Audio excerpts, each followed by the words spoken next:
Hi, my name is Lorna. I'm a psychotherapist and I'm passionate about educating people about the link with neurodiversity, hormones, bodies. So there is a link between people who have ADHD and are neurodivergent, so in the solar system of neurodivergent, and having really bad periods. It's wonderful people talk now about PMDD. There is a link there to ADHD. Now you know. 46% of women with ADHD have PMDD.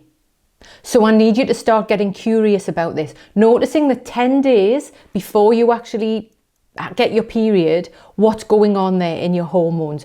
Also, neurodivergent people, especially people with ADHD, have higher levels of cortisol anyway because of the nervous system being so stimulated and actually very dysregulated. So the anxiety and cortisol levels are higher, and the cortisol comes and destroys, like Pac-Man, will eat the good stuff, the serotonin and the dopamine that we've probably spent all month building up, going to the gym, doing walking, dancing, whatever the cool stuff we enjoy doing, and then the drop happens. The more awareness we can bring to this, there is no quick fix. We need to start with education and noticing your own body.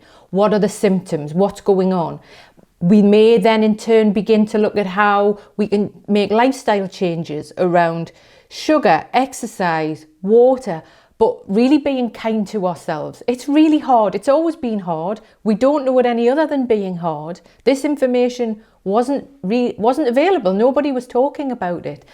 Let's start to get curious about this. The link between your ADHD and your period symptoms, your PMDD.